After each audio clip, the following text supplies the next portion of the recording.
Hi, everyone. Welcome in. Thank you so much for being with us today.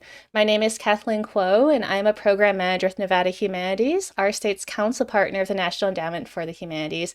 With Humanities at Play, our goal is to pair gameplay and other interactive activities with thoughtful discussions about the humanities and how they enrich our everyday lives. A couple quick notes before we get started. If you're a first-time Twitch user, welcome in. Thanks so much for being here with us today. If you'd like to chat with us and ask questions, I encourage you to make a free account, and that way you can type things and ask questions in our chat. And if you aren't already following us on Twitch, if you click that follow button, you'll get our notifications in the future whenever we're live. Today, I am super thrilled to be joined by Jacob Pelletier. Jacob, how are you doing? Good. How are you doing today? Thanks again for having me. Yeah, again, this is our first stream of 2024, and it's just really fun to be doing it with another person from a humanities council. I think it's sort of like an auspicious start to the new year. So thank you so much for being here. I'm going to read your Oh, of course. bio for everyone who might not know Jacob. So he is a community programs officer at Vermont Humanities. He joined them in 2022, and previously he was the assistant director of alumni engagement at St. Michael's College in Colchester, Vermont. Jacob is a seasoned program manager and community organizer, having served 3 years in the Peace Corps in Paraguay, where he facilitated community efforts in education, public health, and development. He holds a BA in political science, sociology, anthropology, as well as a master's in teaching English to speakers of other languages from St. Michael's College. Jacob is responsible for Snapshot, Fall Festival, and Words in the Woods programs at Vermont Humanities, and we're going to learn a little bit more about that later in this stream. So, Jacob, I am excited to be playing the game that we have today, Signs of the Sojourner, with you. Um, Maybe I'll let you speak a little bit more about your background with games. I think when I first met Jacob and I found out that he was also, into like video games and other nerdy things, I was like, we absolutely have to have you on our program. I know it's the common mind, right? Yeah, definitely. So, Signs of the Sojourner, the game that we're playing today with Jacob, it is a narrative card game. It's all about connecting with people. It was developed by Echo Dog Games and released in May 2020. And what I love about this game is that it uses this deck building mechanic, which is one of my favorite things about video Mhm. games, to symbolize effective or ineffective communication and also how we change over time. And I'm going to say, Jacob, you've played other deck building games too, right? Oh yeah, it's like they're a fun favorite of mine. Like talking about kind of my background in gaming, it's like I'm a big Magic the Gathering nerd, and so drafting in limited formats in that game are some of my favorite things to do with friends and online. And so always looking for new experiences, and kind of the storytelling with this one is really exciting. So I'm Hmm. excited to jump in. Yeah, and Slay the Spire. You also played Slay the Oh Spire, which I right. was like, I think anyone who plays this Slay the Spire is like an automatic friend. So that was also exciting to hear. Yeah, don't want to say how many hours I have in that game. Yeah, yeah.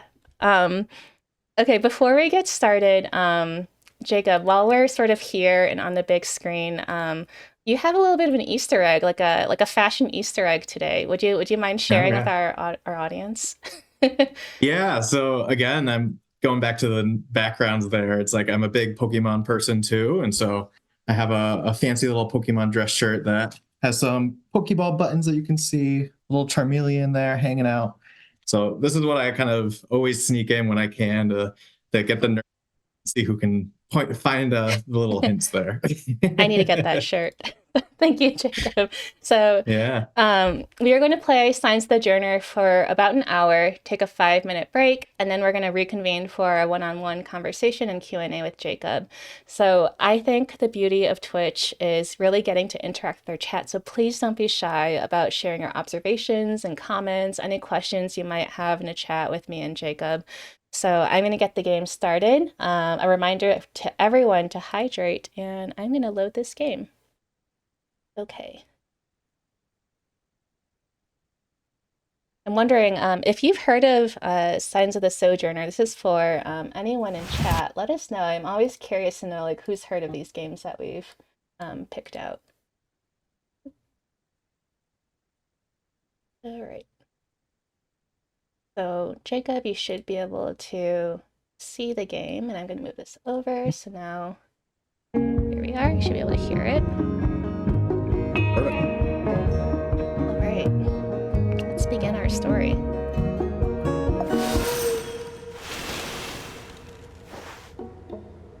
childhood spat. The worst fight you and Elias ever had was over a strange locket in Mom's desk. Curiosity got the best of you, but Elias was afraid of getting in trouble.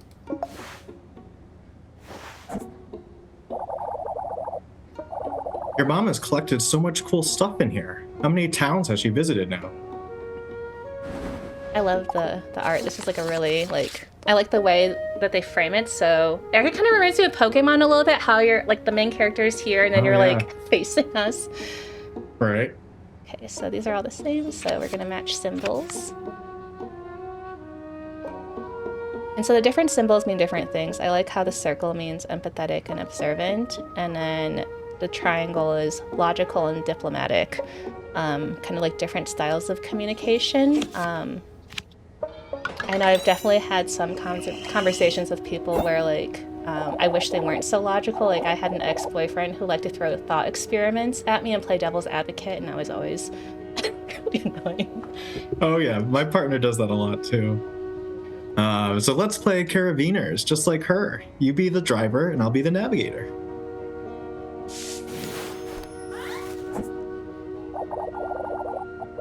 Wait, hang on, you shouldn't look in her desk. She's gonna get mad. Is that a locket? I've never seen your mom wear a locket. Let's see where this goes.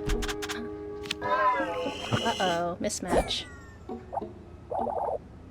Hey, you're not listening. We shouldn't be snooping.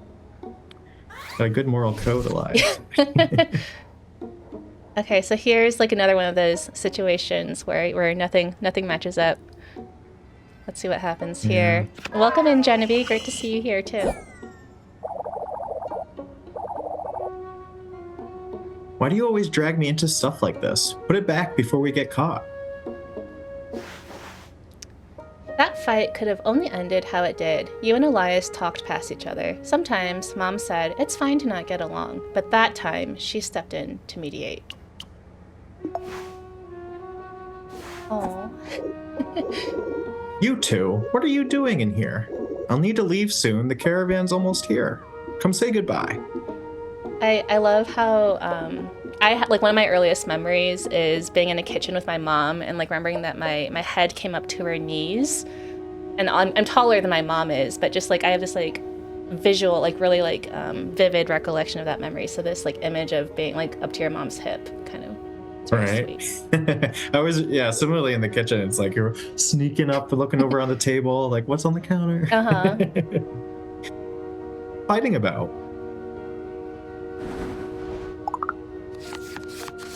All right, let's do this one. Great.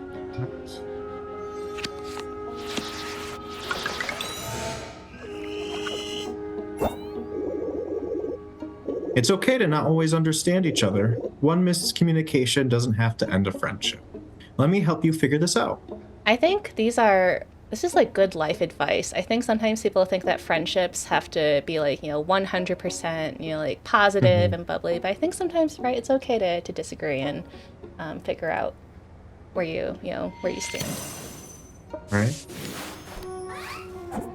Yeah, I was recently reading something about how like sibling arguments kind of develops that communication skill. I was like, I'm the oldest of 4, and so yeah, it's like we're good now, but haven't always agreed on everything. If you get a little lost, think about how he's reacted in the past, how you've been able to connect and get past your differences. All right, Mom. Like, thanks, Mom. Perfect.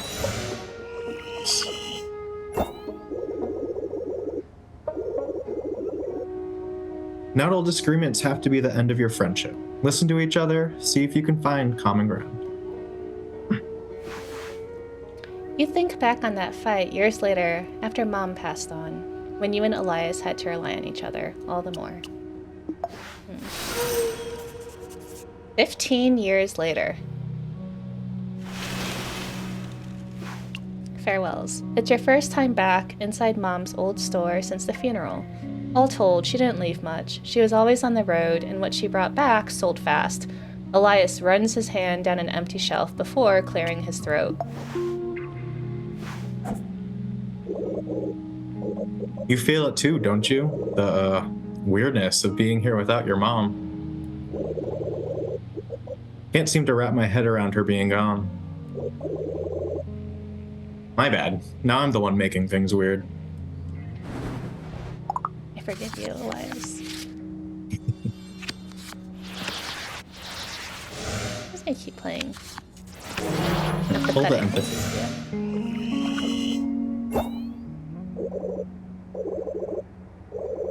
Yeah, you're right. She wouldn't want us to dwell. I gotta cheer up. After all, she always looked so pleased when she was here. Making people smile, giving them samples of cool new stuff, even if they were broke. I think it might just have been her favorite place.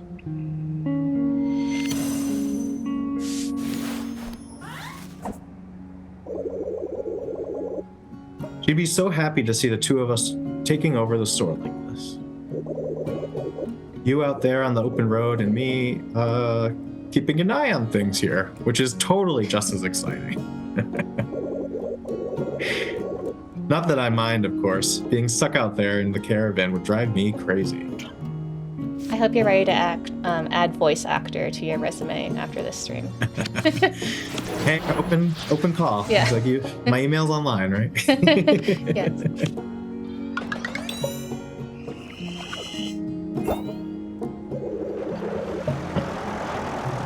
Oh, there's the caravan now, right on schedule. Oh, welcome in, Grand Admiral Thrawn. Great to see you. Thanks so much for being here. The leader, Nadine, runs a tight ship, but I don't trust her. Uh-oh. Yeah, Nadine. I hear she's planning to drop the town from the caravan. Uh-oh, don't do that. Oh. That'd be real bad for Bartow. Hey, while you're out there, maybe you can change your mind. All right, so we're getting our mission objectives. Yes, we gotta save our... keep our town on the caravan route.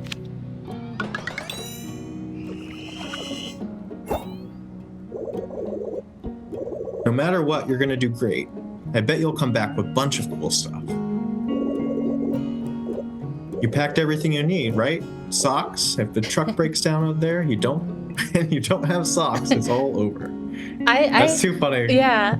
I read something recently about like there are some people who pack only like exactly what you need, and then the people like me who like pack absolutely way too much. Oh yeah. Like I always remember, especially during the winter months growing up, my mom would always be like, all right, it's time to put the extra pair or blanket in the car just in case. Yeah, you never know. Yeah. Don't worry about this place. It's in good hands. Take care of yourself out there. You'll miss Elias too, and wish you didn't have to leave so soon. You'd planned this trip for a while, but it only started to feel real in the last few hours. Okay, so the store needs 3 new products. Okay. We'll do our best. Choose a card. I like this one. So let's get rid of one of these.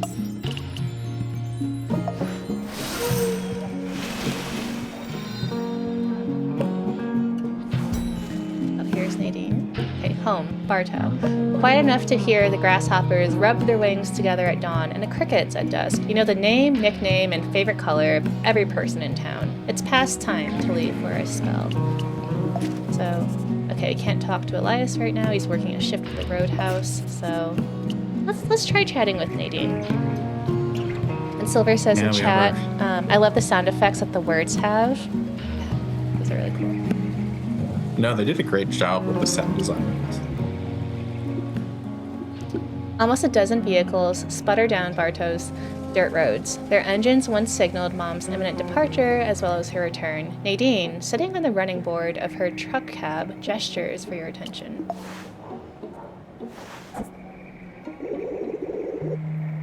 I trust you have sufficient provisions for the route. Our first stop will be Pachenko, the artist colony. Okay. Nadine? Oh, sorry about that. Yeah, so I guess Mama Sov had a story. Oh, this is cool. So I guess that updates that. That is cool. Be alert. Reptiles cross Thunder Lizard Road to their heart's content. You don't want guts on your windshield. Yeah, no one wants. lizard guts. No, especially in your windshield. It'd be an interesting place to get lizard guts. Yeah, I don't know if have you done many like long road trips? I feel like when you drive across Great Plains, like Kansas, Nebraska, especially during the summer, like just I have this memory of just a million bugs like hitting your car, especially at night. Yeah, It's pretty no, bad. no. Driving at night is the worst with bugs. Yeah. All right. Let's see if we can connect with Nadine. Perfect. Great. There we go. Condolences for your loss. Your mom and I had our differences, but I respected her all the same. Before the caravan heads out, we need to talk. Yeah, I was just thinking, I wonder if every like card that we play represents like another like sentence or like topic in our speech outside of these like other conversations. Yeah. No, I was wondering that too. Unless you turn this store around and keep it well stocked, the caravan will have to drop Bartow from the route. Alright, so can't let that happen. Yeah. Okay. Great. Yeah. Without the store in good shape, it doesn't make sense for the caravan to stop here. Awful waste of resources. Probably don't have to spell it out that this would be bad for Bartow. I know y'all depend on the traffic. And don't leave us. Right? You can do it, Nadine. Not my choice, not entirely. I make the final call, but I'm beholden to the caravan members and their needs. Leave it or not, Bartow would be dropped already if I didn't owe your mother a favor. I argue on your behalf. Oh, All right. And it looks like Nadine's kind of stuck in a hard place right now, too. yeah. Okay, we'll try our best to find 3 new things to bring back. Not sound like it, kid, but I'm in your corner. My hands are tied with this. I want to see you succeed. Nothing about this situation is good, but Nadine probably isn't to blame. You thank her for the info. Okay, so Nadine mentioned a place for Mom's stories, Pachenko.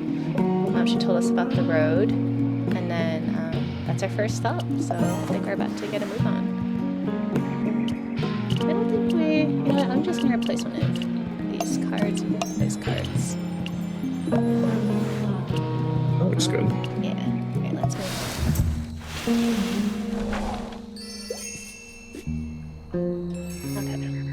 Okay. So, I'm not sure if we'll get to finish the entire, I don't think we'll do like 5 trips on this playthrough, but we'll get as far as we can today with Jacob. So we have a month to find 3 things. Got it. We can do it. I believe. Alright, off to Pachenko. A thriving arts community on a high plateau. Mom's oldest friend, Isabella, lives here. And then one cool thing is, so I've done a couple different playthroughs of this game. It's kind of different every time who you meet, so you're not always guaranteed to meet, like you might meet someone else your first route, so it's kind of cool that the game switches it up like that. Nice. Okay, so Keeps you coming back. exactly, yeah. I love this game. I would love to like play it more all the way through to see all the different routes and endings. So the twisty canyon roads leading to Pachenko would send a green traveler in circles. A rundown vehicle has trouble with the last slope up to the plateau, but Nadine leaves no one behind. So let's talk to Isabella, who's an amazing confectioner and an old friend of Mom's. Perfect. Mom's favorite candy. Isabella keeps the door to our shop propped open, flooding Pachenko with a sweet scent of fresh licorice. Ooh, maybe we can bring some back. Caramels and other sugary confections. Irresistible advertising.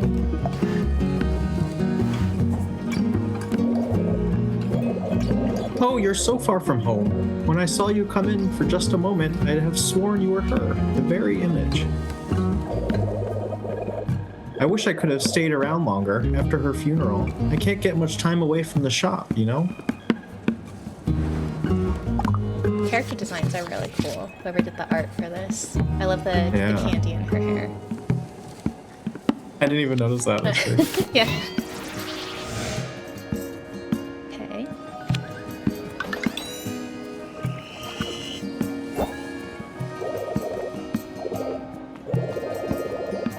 It was beautiful, her funeral. You did so well, scattering her ashes as the sun rose over the houses. Not a dry eye left in town that day.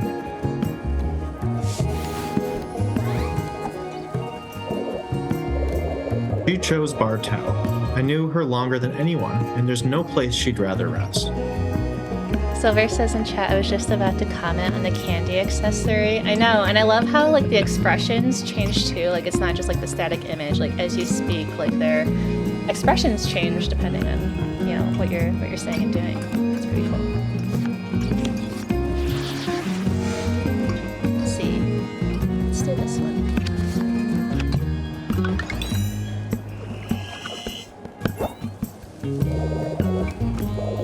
You love licorice the way she did? I always saw her chewing on a rope like it was a stalk of wheat. Come on, have some. Take some for her store, too. Well, your store. Yay! We got some Perfect. licorice. You were never close with Isabella, but she always seemed kind to Mom. This could be a chance to become better friends and sample some tasty candy. So, yeah, we got a box of licorice from Pachenko that reminds us of Mom. Yay. It's always good to have friends that can make good sweets. Ooh, what do you think we should do? So we can either... So I guess this lets us insert it anywhere in that line. Should we take the circle one or the triangle one? Yeah, I think the circle one, because we have a lot more circle to kind of use there. Yeah, let's do that. Okay, and then let's see what Nadine's up to. Nadine contemplates a cast-bronze sculpture of a frill-necked lizard whose head has been replaced with the man's vacant features. She rubs her chin for a while, chewing on some thoughts.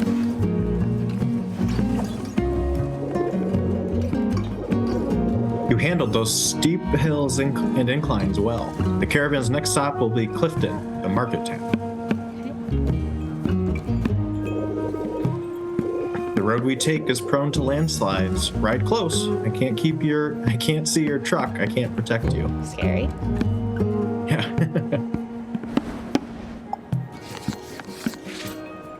Okay, let's try this one. Yeah, let's try this one. This one that duplicates symbols. Perfect. And then thank goodness one more triangle.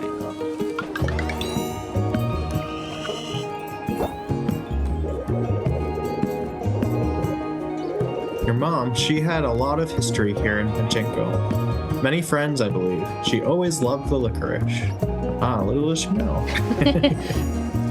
You admire the sculpture with Nadine in companionable silence for a moment, imagining how Mom must have found herself in an identical situation many, many times over the years. So Nadine mentioned Clifton. We have the road to Clifton, and we're getting the hang of this.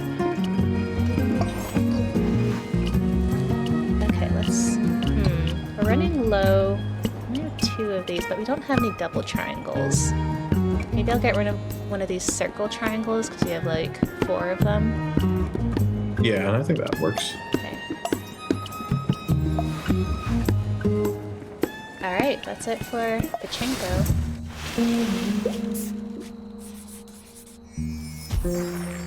Okay, what's in Clifton? This canyon town has some incredible views of the long expanse, so 2 people we don't know are here. Oh, nice. So we have someone who's also from Clifton in the chat. Do we? Oh, very fun. Okay, Papa, let us know. Are you secretly in this game? So every turn down the streets of Clifton seems to reveal another mountain in the distance, another horizon. Nadine doesn't stop for sightseers, though. You watch for pedestrians as the caravan rolls downtown. Okay, so we have Ramir, a man from the caravan who looks familiar. Alexis, an enthusiastic peddler of salty snacks. Looks nice. I mean, we can talk to both of them. Do you have a preference for who we talk to first? Let's do the snacks. Well, I'm curious what their snacks are. Okay, if we run into a redhead, it's K-Papa. That is the lore of this game now. Okay, Desert's Edge. We'll keep a lookout. Yes. The vendors of Clifton strive to overshadow their competitors with mountainous piles of goods. Among them, one stall stands out for an rest, accented with a colorful umbrella. Oh my goodness. I just had to say, so in the chat, another person was in Clifton, Ireland this past summer. What? All these Clifton connections. Wow. Amazing. Right? Welcome. Join me in the shade. Try some spiced pecans. I have many varieties, dozens. Wow, dozens. That's not even like one dozen. Like dozens is like at least 24 varieties. That right? Is a lot. I like how like the music is a little bit different everywhere we go as well. Let's try this. Let's try this one. Oh, it didn't even match. I wasn't paying attention. Oh, no. No. I was like, this looks good. Oops. Not a fan of the flavor? Try this one. Well, okay, out of dozens of pecans, you can't like them all, right? We have 2 more mistakes. This is what the black thing is. Okay, that was my bad. I was just like, I'm just going to put this card up without looking at what the actual symbol was.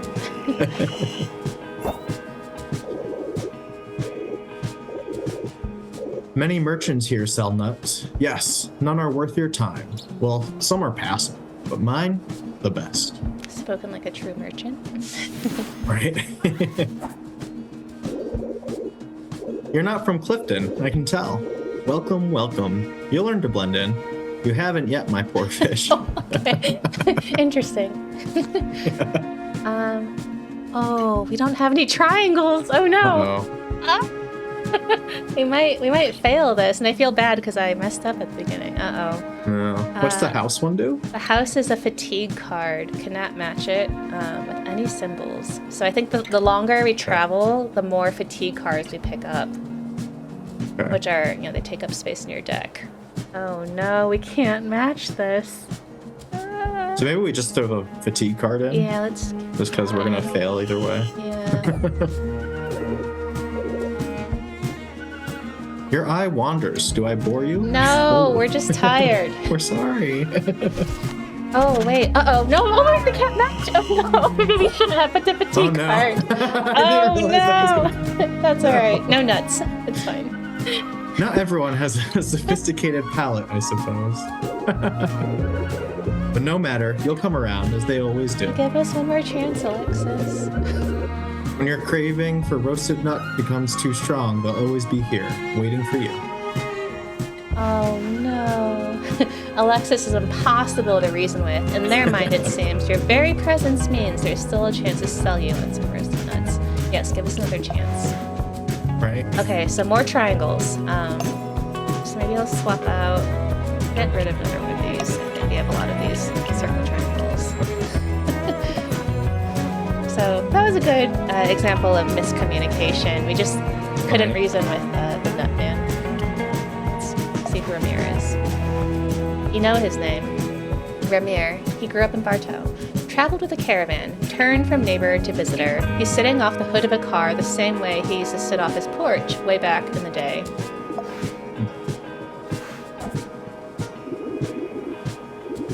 First time with the caravan, ain't it?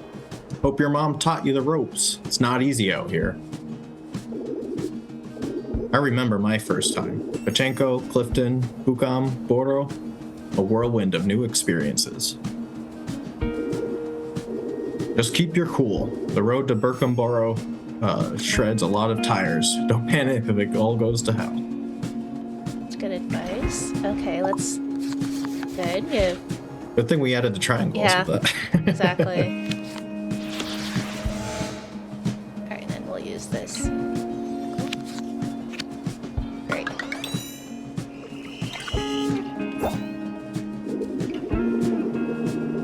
Remember, everyone you meet on the road is out here for a reason. And most won't tell you what that is. Don't believe every word that comes out of someone's mouth, even if they're nice. Especially if they're nice. I like that. Especially if they're nice. Don't believe them. Yeah. Like, he's seen some stuff, I guess. Yeah. Always respected your mom. She thrived out here, completely in her element. A shark if I ever knew one. Just because she had friends on the road doesn't mean you do. You don't inherit connections.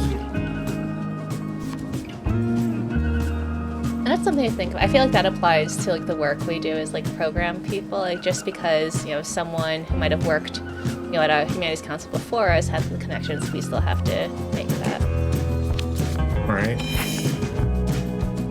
Yeah, and especially kind of as we've seen through the pandemic, there's been a lot of transitions through staffing and other things. And so a lot of it's just meeting and building new connections. Yep.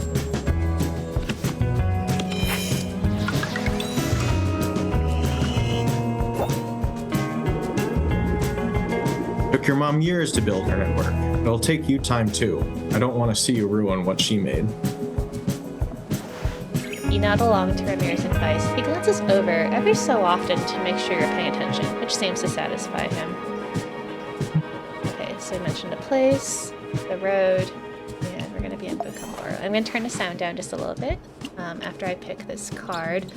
This is cool. So this symbol lets us see the other person's hand, so that might be helpful if we don't know if they have like matching symbols. So I'll replace it with this one that we already have.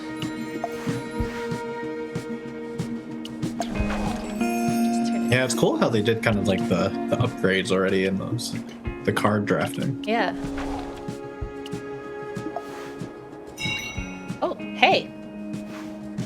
The bright, unobstructed sun over Clifton powers up the truck quicker than usual. Uninvited, Ramir opens your passenger side door and hops inside. What a rude man! Uh-oh, what's going on? Also, good for them to have solar-powered trucks. Yeah, like, right? Got a proposition. The caravan usually gets around to Anka last, but I've got something to take care of there. Ooh, okay. Open. Triangles. Let's duplicate.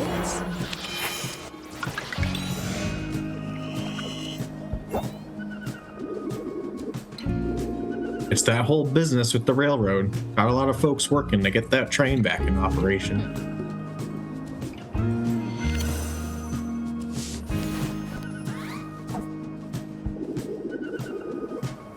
Whenever something like that goes on, there's money to be made. And I don't mean for manual labor. No thanks. It seems a little bit fishy. I don't know. I know. Ramir's got a lot of going on, it seems. Yeah, and oh no, we don't have any matching symbols. Okay, I'll just toss this one because it's a triangle at the end. All right, we're not doing what we did last time. Oh wait, this is bad. He only has circles. Oh no. Forget about it. I'll go myself. Ugh. I'm used to flying solo anyways. Wow, only one mistake. Okay. You try to convince Ramir that leaving his caravan is unsafe, but he's not hearing out a greenhorn. Ramir will travel on his own. This game is not forgiving, like, sometimes. No. Wow. Okay. I think I'm gonna replace another, like, double triangle with the observe one. Yeah, that makes sense. Let's do that. Oh, I'm sad. We didn't get any nuts, and we made Ramir leave on his own. Whoops. Well, on our way. A dusty old stop is Bucamboro, left behind when the railroad broke down. Hopefully we have some luck finding something to put in our store here. Ooh. A red-tailed hawk perches on a dormant railroad tracks above Bucamboro, gulping down a lizard. The few vendors in town wait outside their stores, windows cleaned and sidewalks swept. They count on the caravan's arrival. So here's Nadine enjoying some matcha, yum, and Matilda, who's grinding leaves in a mortar. Let's Guess we know where she got the matcha. Yeah. Do you like matcha? Are you a matcha fan? Oh yeah, it's like I always love that stuff. It's so good, and sometimes it like drinking coffee in the afternoon makes me feel guilty.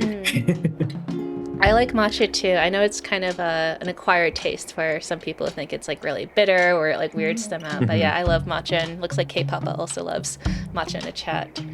Oh, nice. So, leaves to powder. Matilda's business resides in a low earth-colored house, the first floor converted into a storefront. Barrels line the walls, filled with fresh tea leaves whose scents compete for your attention. Oh, she's so cute. I love that. She got her little tea scoop too. Hey, we've got a lucky duck over here. I just about sold out of my world famous matcha. I grind the tea leaves up myself. Takes so long, but it's soothing, not tedious. Kind of like meditation. I like her. Let's do our best. I know. Okay, let's do this.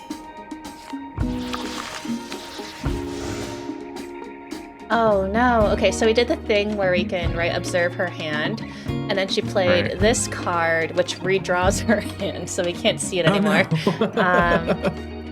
Okay, I think she had a circle, so I think we should be fine. Yeah.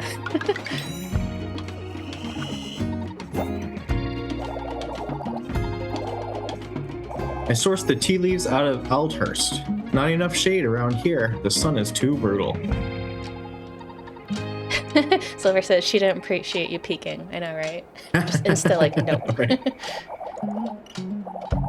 You ever been out of that way? I swear, they won the climate lottery, but the sea will eat them first, so... Look at her face. I think she's my favorite, character so far. She's fun. Very expressive. Yeah, I like how she has the little, matcha green tinted highlights. Yep. That's just how it goes, huh? Pick up and move wherever is still habitable. Oh, habitable. There we go. Who knows when the groundwater will run out here? All right, circles. We have a bunch of circles. Let's do this one. Great. Oh, and this is great too. So then anything can match here. So let's try some triangles. Great.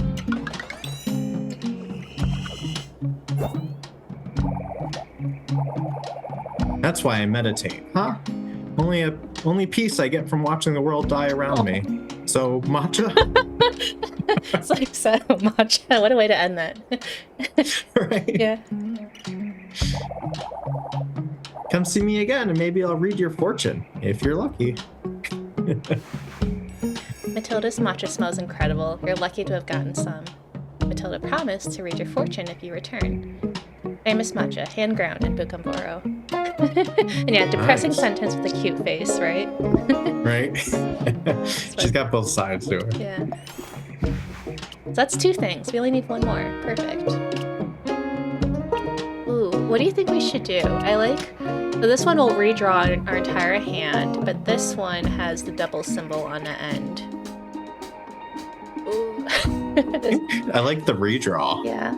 Okay. That way if we get stuck with those fatigue ones again, we can kind of toss them. Okay, and we do have a bunch of double circles. Maybe we can replace one with a double triangle. Alright, let's see what Nadine's up to. Ghost Town. At a small table outside a store, Nadine whisks matcha in a tea bowl. Her motions are precise, not a single drop spills. Your presence feels intrusive, like you've interrupted some personal ritual.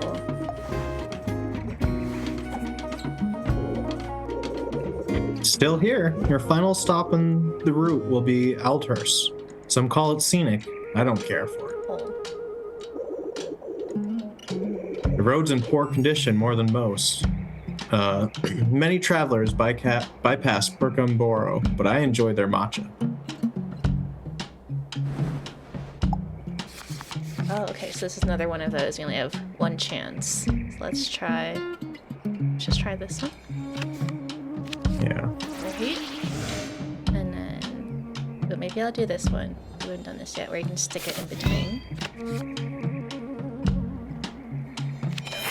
Nice.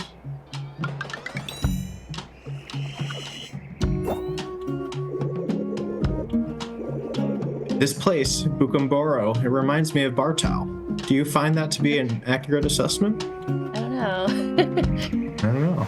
I don't think we have as good as matcha. Yeah, right? You leave Nadine to sip her drink in peace. So we have a road to Aldhurst, and that's where we're going next. I think maybe we'll just do the same. I think I'll replace this one with this one. I'm happy with where we are at the moment with our deck. Okay. Alright, we're gonna move on. Ooh, that's a long ways away. Oh, yeah. My last Getting stop to on the the caravan coast. route. Yep. Ooh, okay, let's hope that they have, because we only have 2 things. I think we have licorice and matcha, because we didn't get the Matcha. nuts. I know. So sad. We were criticizing the nuts too much. Resting on the roof of your truck one evening, you browse through some of Mom's old notes. Recall her stories about the road or put them aside? I think we definitely need to recall her stories about the road. Oh, yeah. Mom used to reminisce about her childhood by the coast. Thinking of her, you feel some of your fatigue melt away. Perfect. Remove a fatigue nice. card. Great, so now we only have 1 instead of 2. Alright. Here we go.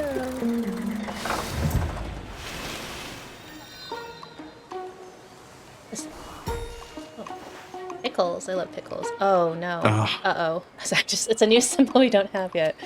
The Central Plaza bustles with families out enjoying the weather, weavers and rug makers in their open-air workshops, and old folks playing crevar in the shade. Bartow only gets a couple days a year this mild. So we have Testudo, the pickle man, who takes pickles to the pinnacle. And he has a little, look at his little pickle patch. That's really cute. All right. And then Nadine whistles for us to come over. Ooh, should we go to Nadine first or Testudo? Yeah, let's go to Nadine. Maybe we'll get a diamond card from her. Yeah. I know, we really need one more thing. I'm nervous we won't get kimchi. Wait. Nadine, loading up her vehicle with pots of kimchi, whistles for your attention. It's hard to tell if the condescension is intentional or not. It probably was, knowing Nadine. So you made it. The caravan splits here. I don't take greenhorns out toward Old Marai. Too dangerous for your maiden voyage.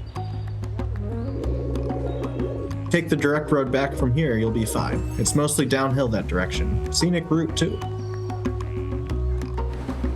Okay. So let's try. Let's see this one. Let's see what's in her hand.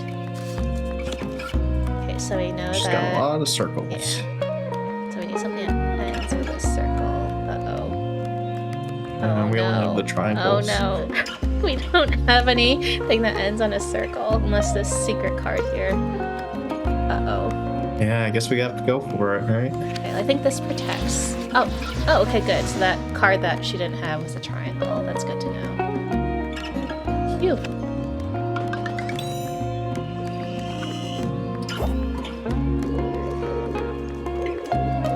Speaking of liabilities, have you seen Ramir? Lost him around Clifton. Hope he's not getting into too much trouble. Yeah, definitely not our fault at all. Yeah. He wanted to get out. Yeah. Listen, out of respect for your mom, I'm going to tell you something I probably shouldn't. Ever heard of Rikers? They're practically royalty in Old Marai and got ties all over the place. Their word's law, and they've threatened to shut the caravan out of Old Marais if I don't drop Bartow from the road. Oh. Now, I'm not the one to bend so easily, but it doesn't make things more complicated. But it does make things more complicated. Your store really needs to shine for the caravan to stand up to them. It's a little bit foreboding. I know. Okay, let's do this one.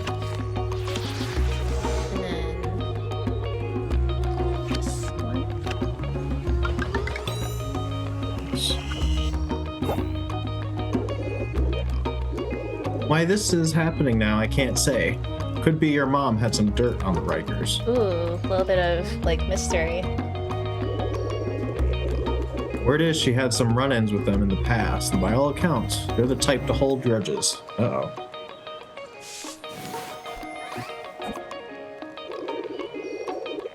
The timing could be better, but it's important you understand. Your mom, she was a complex woman. Aren't we all? She had lots of opinions and made a habit of making waves wherever she went. Not the easiest person to travel with. You follow this caravan's path, the same one your mom took, and you're bound to learn some things about her. I like that. I like how as we play this game more and more, we'll sort of uncover more of our mom's past and history. Yeah. Some good, some not so much. All right, let's try this one. Uh-oh. Oh, no. You get that truck inspected recently? No. No. That oil slick there ain't usually a good sign. Uh-oh. Trust me when I tell you, you don't want to break down out there. Okay, 2 more chances. Okay, we want circles if possible. Yeah, she's got all the circles. Oh, here's one triangle, but we have one that ends in a circle. Oh no. I think, okay, this one can be inserted here. Great. Nice. Okay, we got it. Yeah, let's do this.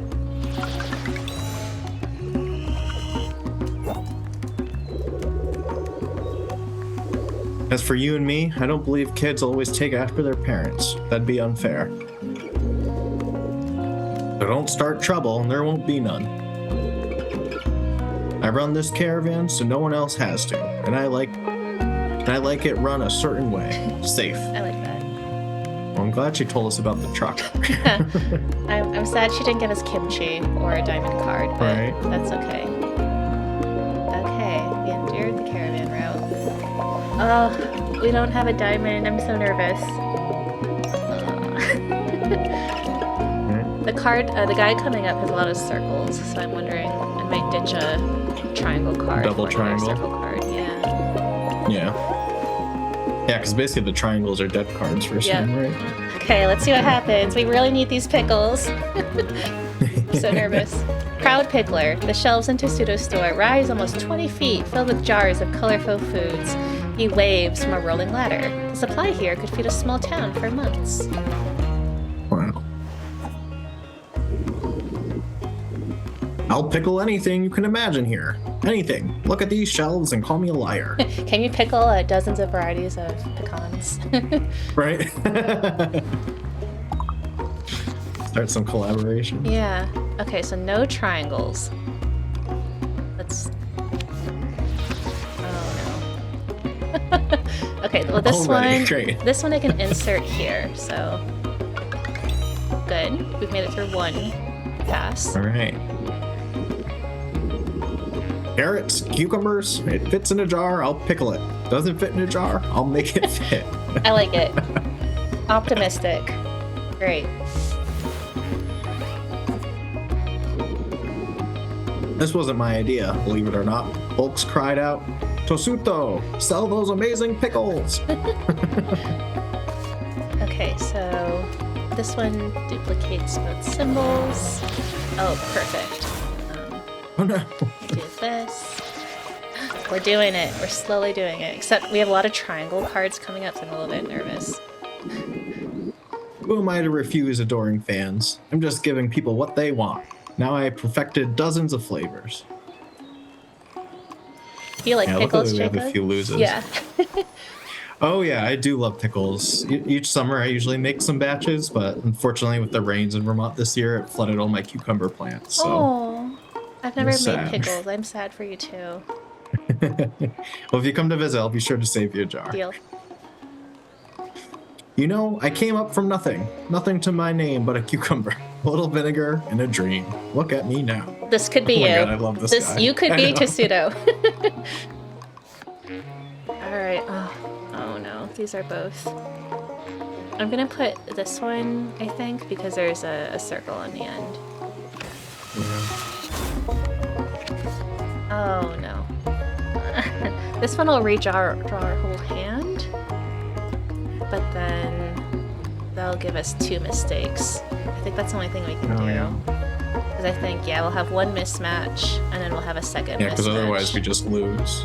Okay. Okay, circles are back. We're okay. Can't know if you like it till you try it. Trying out new things is an important part of life. No! Okay, circles. We can do it. Right. You got something against pickles? No! No, we love pickles. Look, he's like, yeah, you don't like pickles? Right. Find that hard to believe. We love pickles. We I will promise. say, I don't really like sweet pickles. I'm definitely like a sour, spicy pickle guy. That's fair. Alright, we're gonna do circles and... Oh no, I don't think we can make this map. Oh wait, no, I have this insert card. Oh, thank goodness. We did it. We got pickles. The shop was relying on us. Yep, you're interested. I can tell. Try a couple pickles on the house. You'll fall in love. The annual Aldhurst Cook-Off is next month. You won't want to miss it. Phew, that was so close. I know. It's hard to puzzle out what motivates Tosudo beneath all the myth-making. What drives a man to invent the perfect pickle? Tosudo mentioned a cook-off in Aldhurst next month, and then we got just one of many varieties of pickles from Aldhurst. Perfect. Nice. Do we want? Oh, okay. Do you want to pick a diamond card? So this is creative and industrious, and this is where I think like the game is really cool because right, it's like you only have a limited number of symbols, and so Right. I mean it might be nice to have a diamond, but we're about to loop back home, so we won't hit diamonds for a while. Like I don't know. What do you think? I know. I feel like if anything, we should get the circle diamond, right? Because at least we can like use that to end a pair or something. Yeah. Okay, let's try that. We'll just. I have a lot of. I think we have 2 of these, so get rid of one of these. Alright. We did it. We got 3 things, and now I think we can go home. Wow, what a long drive back. Okay, At least it's all downhill, like Nadine said, right? Yes. Home to the best bodega in the region. I'll need to get back for the reopening, but not before I stock up on items with the caravan. So I think we've done it. We can't really go here. We don't have the road, so we'll just go home. We did it. We got 3 things. Yes, that's fine. We are going to return home.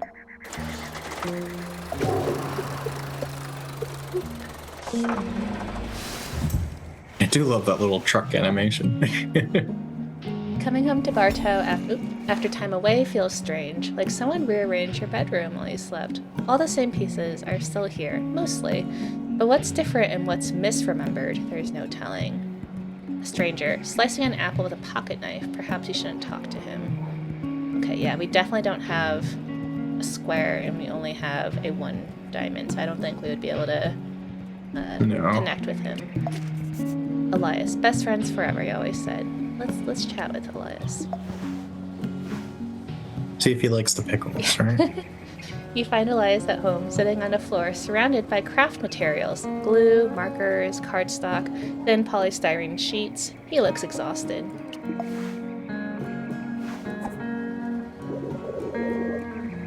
Hey, look who made it back in one piece. While you were gone, I made something you can stock in the store. Bartow key rings. People love souvenirs. Looks like you got plenty of stuff for the store already, but these will be popular. You'll make good mementos to help travelers remember Bartow. You don't owe me this time, haha, unless they're really popular. Oh, and you won't believe what else I found while you were gone. Check it out, your mom's old locket. Oh. Alright, so I think once we get over our conversation with Elias and stock our store, that should take us to the end of our first half of our stream, which is perfect. Nice. And maybe we get to see what's in the locket. Yeah. Alright, so he has a lot of duplicate cards and 1 circle, so maybe I'll do...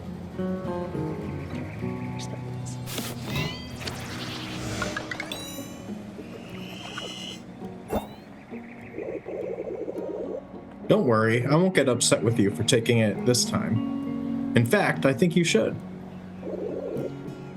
A good luck charm of your own. You might need it out on the road. Oh no. Okay, I'm just seeing how we have like triangles left.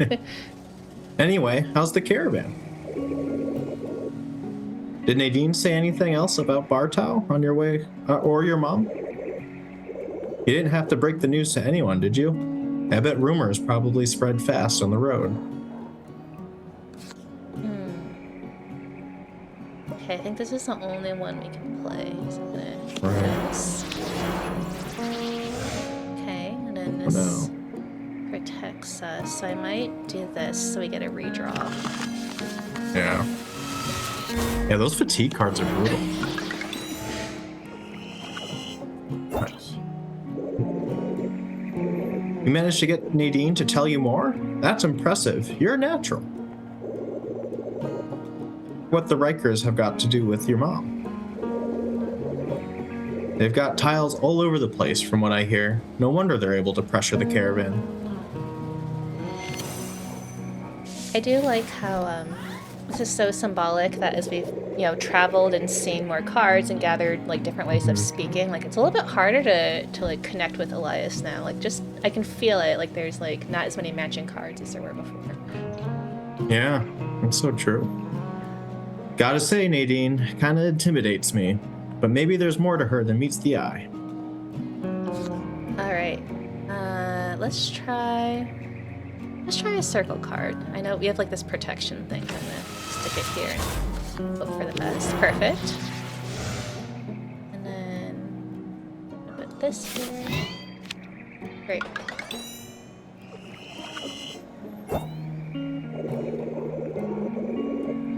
I guess you have to be tough to make it out there on the road, kind of like your mom was.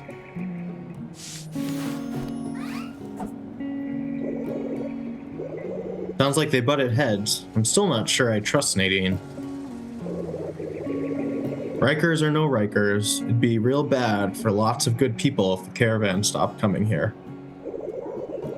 We gotta keep the store doing well so that there's no excuse for them to drop Bartow from the route. I feel like we're in this like kind of like post-apocalyptic, like not quite Mad Max, but like kind of this like desert setting where there aren't a lot of resources. Yeah, and our matcha woman was already talking about sea level rising and stuff like that. Yay, we did it.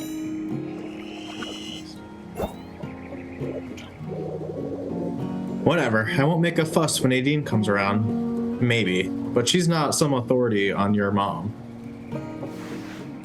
Elias is bursting with excitement over the store. Hopefully these key rings will be a hit. Everyone has keys, right? Just a fact of life.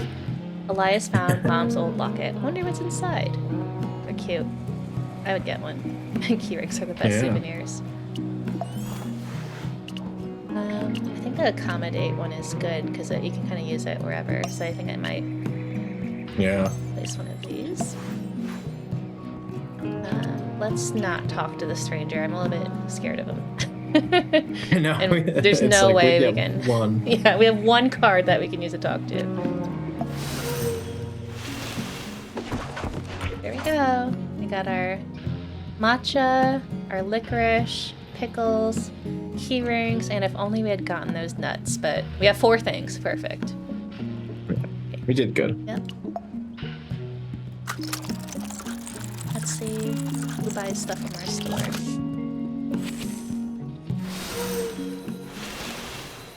Oh, okay. So like every month the fatigue resets and whatnot. You and Elias catch up, picking up right where you left off. You tell him about your first time in a quaint town of Aldhurst. He tells you how proud he is that the store's grand reopening was a success, praising you for stocking an impressive 4 items. Will it be enough for the caravan to stand up? Yeah, it was like 4 items. Okay, yeah. Perfect. The solar technician waxed poetic about the sun in Clifton while picking up his groceries. I like how you get a little story about the people who buy these. Yeah. A man wearing a hat and sunglasses bought a Bartow keyring, praising the artistry in a deep voice. Go Elias. Yes. The skateboarding team was excited to find licorice in stock, his favorite treat.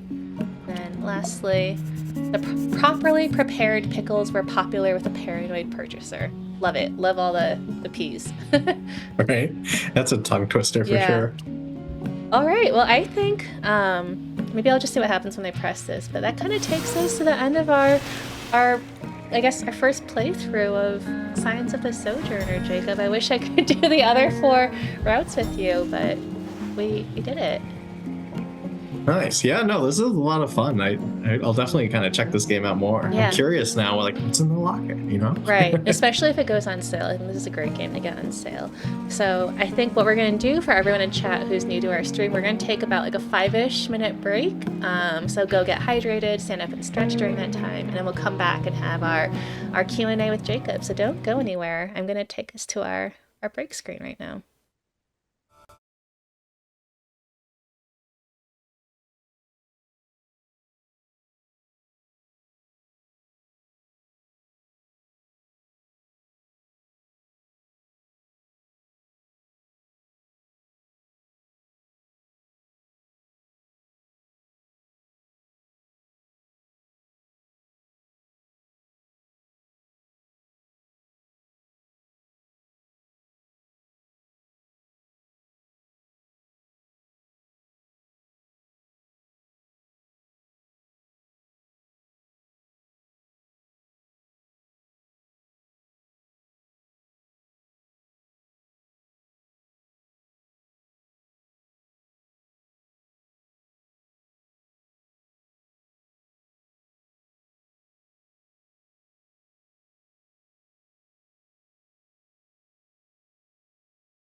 Hi everyone. We are back from our break and we hope that you had, were able to grab some water, stand up and stretch, check your email, do a lot of things that you should do when you're on break.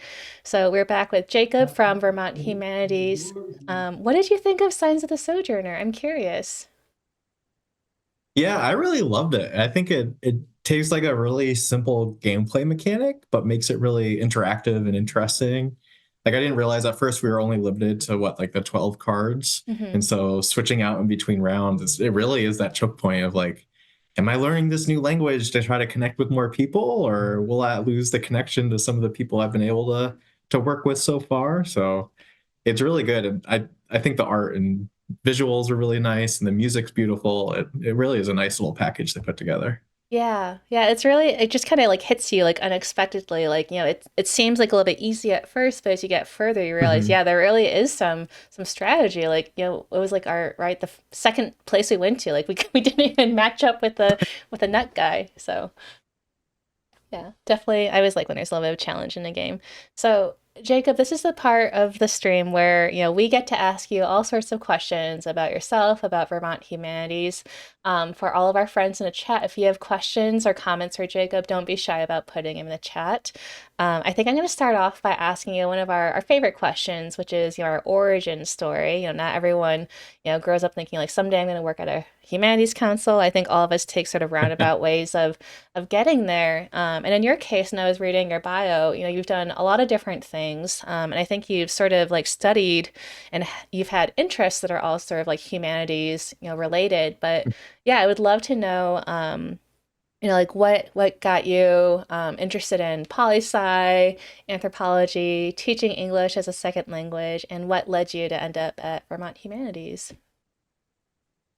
Yeah, so kind of like going through the timeline a little bit. And again, chat, feel free to jump in if you want to learn more about a certain aspect. But I grew up in East Windsor, Connecticut, so right in between Hartford, Connecticut, and Springfield, Mass. And it was kind of through some teachers there that really kind of pushed me to try to do more things with the community. And so I was very much kind of like a heavy science math Mm, guy for most of my education growing up. And it was like kind of connecting with some of those people that really gave me an opportunity to kind of see the impact of kind of getting involved with your community and things of that nature. And then through actually going on a trip with the Close Up program, where I went to DC for a week and met with other high schoolers from all across the country. And we kind of did this week long event and excursion throughout Washington, DC. And I was like, you know what?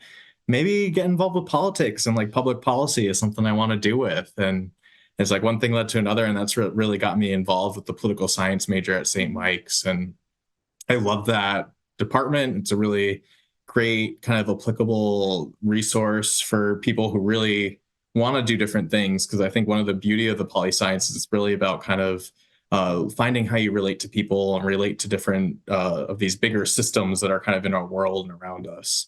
And through my time in college, did a lot of service work, mm, which is also a big passion of mine.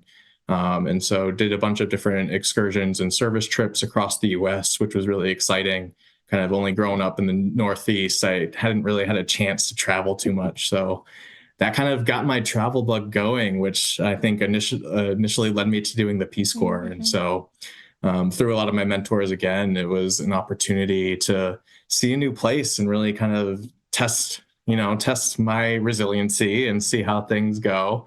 And I was lucky enough kind of to get through the application process back when it was a little bit longer, more mhm. intensive of application. I know they've reworked it a bit since when I applied even 10 years ago now, but it was a really incredible experience kind of being able to do community health based work. That was my sector in the Peace Corps for any of people or RPCVs, returned Peace Corps volunteers in the crowd. And so I ended up working as a first time volunteer in my community in Paraguay, which was really interesting because it kind of was giving me the flashbacks from our game we played today. Because a lot of it was like, who's this gringo kind of walking around and hanging out in the community and just kind of like introducing myself and seeing what the community was getting excited about. We did a lot of cool work.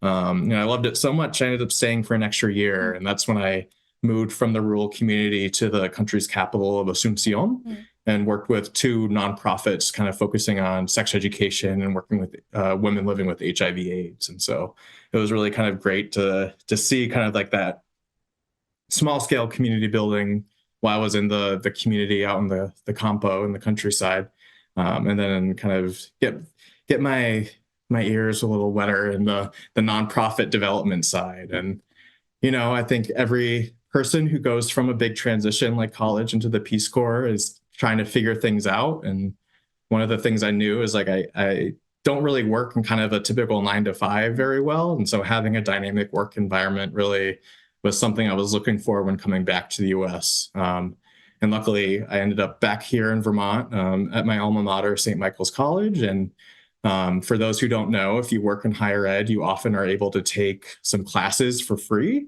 which is great because that's what led me to discovering the TESOL, the Teaching English to Speakers of Other Language program. And so while I was working there in my different roles, I was really getting involved with that. And again, kind of looking at how access to language in English is really kind of becoming this interesting force in the world. Like one of the facts that I always think of now is like 99% of the internet is written in English. Wow. And so if you don't have kind of that background knowledge, it's like, how are you really engaging with this ever connected world? And so you often hear about English becoming a lingua franca in that sense, because it's just kind of dominating so many of these digital spheres. But again, providing access to language is so important, and connection building and community building.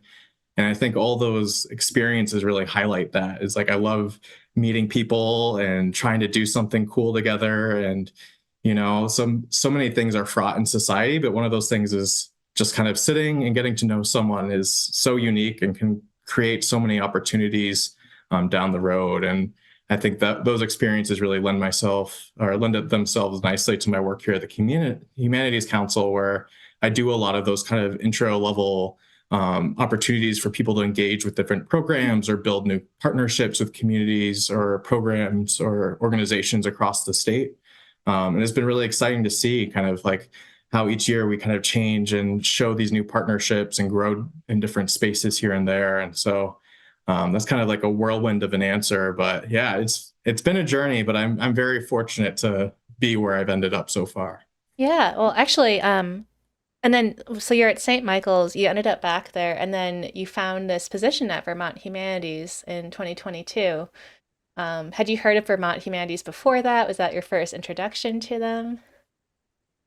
I had heard of them a little bit, mostly because while I was at St. Mike's, one of the things we started during the pandemic, doing virtual programming for alumni, was starting a book club. Okay. And so we ended up mirroring some of the Vermont Reads program, which is our one book reading program here that we run. And so we use one or two of those books in our book club group. So that was kind of my intro level to Vermont Humanities. But really kind of, as I'm sure you know, the humanities councils have so much going on and so many different resources that they're doing. And so I really love that kind of mission-based community building aspect of working with the Humanities Council. And again, it's kind of like meeting communities where there are and seeing how we can support them to do cool projects or new initiatives and really kind of grow Vermont as a community as a whole. Yeah, no, that's awesome. I'm going to ask you a question from our chat, which is, what's your top place you traveled to, if you can narrow it down to one? So you mentioned, right, you had kind of had the chance to sort of travel outside Northeast US, across the US, but then,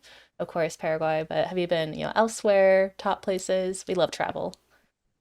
Yeah, no, I love to travel, and it's like I'm always looking for new options. But like internationally, I think one of my favorite places was La Paz, Hmm. Bolivia. Did kind of a backpacking trip all through Wow. Bolivia, and it's such an incredible location. There's so many different landscapes and biodiversity there. But La Paz is, for people who don't know, it's kind of like this little city nestled in the top of a mountain. And so we actually flew in, and there's like only a handful of trained pilots in the world because it's such like a funky place to fly into. And you just like all of a sudden crest these mountains and see this incredible village or city kind of in the valley. And there's like, they don't have typical public Mm. transportation like metros. They have these gondolas that are strung up all across the city. And it's just like such a unique experience to do that. And my friend and I exploring that option. So if you like nature and you like kind of that type of aspect, I definitely recommend it. The food was incredible too, and the people we met. It's a lot of fun. I won't ask you to name your favorite place in the US because, of course, it should be Vermont. And we'll get to your top three places in Vermont later. But Right. actually, I'm curious. Have there been like how have you been out like all the way out west to California? Like, where have you hit? Yeah, so luckily, what was it, 2 years ago now was the when the humanities conference was in LA, and that Yes. was my first time Yes. on the West Coast. Okay. So one of the fun facts of the Peace Corps is you meet people from all over the country along with the world. And so one of my good friends from there grew up in LA, so she gave me kind of like a backstreet tour of where she grew up, which was a lot of fun. But I think my favorite place out west that I've been is actually South Dakota, Okay. where we worked for a service trip there. And it was an incredible experience working with the community there. It was on I believe the Lakota tribes Okay. on one of their reservations. And it's still the most incredible stars I've ever seen in my life around in the plains of South Dakota. So again, astrology side, go there. It's like no light pollution, saw shooting stars almost every night. It was incredible. That's awesome. All right, I'm going to circle around and ask you a little bit because I think this is so cool what you do at Vermont Humanities. I want to ask you about all the programs that you run.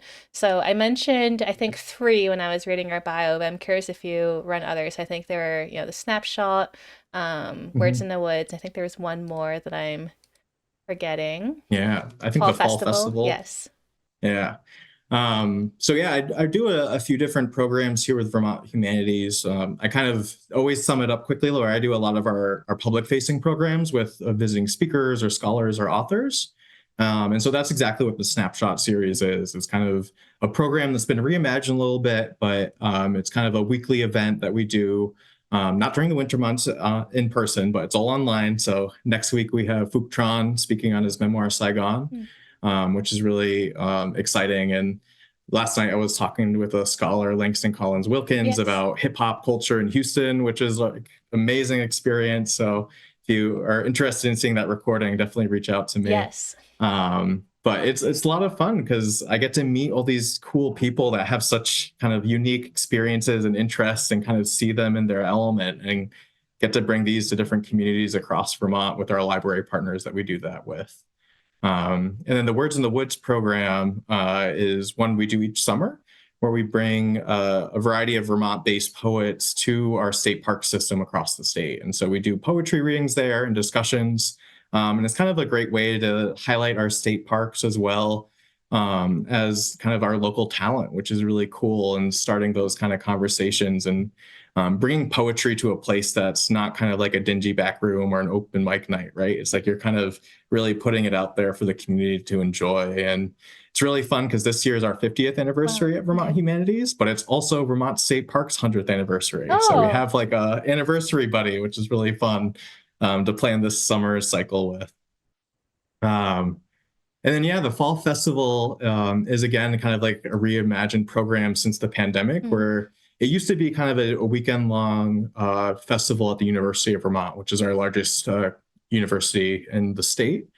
But now, again, kind of moving out of the pandemic, we really saw the lack of access that kind of having it in Burlington, one of the biggest city in Hmm. Vermont, and now do kind of like a theme-based program where each October we choose a theme, usually related to one of our Vermont Reads choices, and then work with different community partners to host like little pop-up programs all across the state. So this past year's theme was deep cuts. So really looking closely at music, Hmm. and we did everything from had a Prince cover band come and play at a local community to people who play the tabla and sarod So and cool. kind of talked about North Indian classical music and that side of things, and then national expert on the player pianos Hmm. kind of speak about the history and legacy of player pianos. So it's always fun to kind of run with that theme, and again, like we've been talking about, building those new Yep. relationships.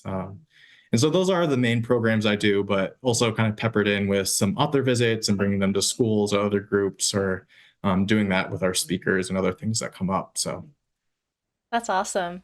I always feel like I mean, again, I love hearing about what other councils are doing. I think so much of what we do differs depending on our geography, for instance, or maybe like our demographic or how big or small our state is. But I love just hearing about the variety of programs that people do, and I especially love Words in the Woods because it's poetry programming and it's outdoors, and that's something that we've been Yeah. doing a lot here recently at Nevada Humanities as well. So yeah, I can't wait to see, what you're doing with that lineup this year. I think that's like that sort of like confluence of 50th anniversary of Vermont and 100th anniversary of the parks. Like All that's right. amazing. That's perfect. So super cool. Yeah, and I'm kind of like right in the midst of finalizing the schedule, Hmm. so it'll be announced soon. But one of the poets that we're working with, Allison Prine, will be presenting at Mount Philo, which is actually the first state park in Vermont. Okay, So we have that little tie-in, and we'll be doing a funner, bigger event as well. Some more info to come once we kind of get that cool. finalized. What are some other programs at Vermont Humanities? So you mentioned Vermont Reads. I wonder if you can speak a little bit about that, and then if there are any other programs you want to highlight. Yeah, so Vermont Reads is really kind of like our big statewide push for programming. And each year we select a book, which goes through kind of like an internal review because people send us recommendations all through the year. And we kind of do a internal review to get it down to a short list Mm. of about 5 or 6 books, and then do an external review before selecting a title. And then we announce the title at the Vermont Book Awards that we host each year around May. And that's kind of our big push for programming themes throughout the year. And so it kind of ties its way through a lot of different programs, but also through the program, people can just do a short application and get up to 75 free copies of the book mailed to them. Nice. So it's a kind of a great access point for that. Um, Again, it's really cool to see like each community, like you said, is different. And so they all do different projects around it. And like this year's book, we chose Last Night at the Telegraph Club by Melinda Lowe. Story about this young Chinese American girl growing up in the 1950s San Francisco. And so the book talks a lot about kind of the LGBTQ experience during that time, the Chinese American experience, especially during the era of McCarthyism, Mm. and really kind of goes into depth to those issues. And it's a beautiful book. And it's been cool to be able to partner with a lot of the different Pride and LGBTQ organizations in the state. And really see kind of like where those programmings really pop up and do different things. And yeah, and the legacy of Vermont Reads kind of lives on because 2 years ago, we did a book called The Most Costly Journey, Mm. or El Viaje Más Caro, which is a whole book of comics based on oral Wow. histories. I think I actually have a copy here. Yep. As I knock a bunch of things down, but you look at it and it's just like beautiful Oh. comic artwork that these artists all did oral histories with these migrant farm workers living in Vermont, and transcribed them as mental health pamphlets so people would know that they're not alone in some of these Mm. experiences.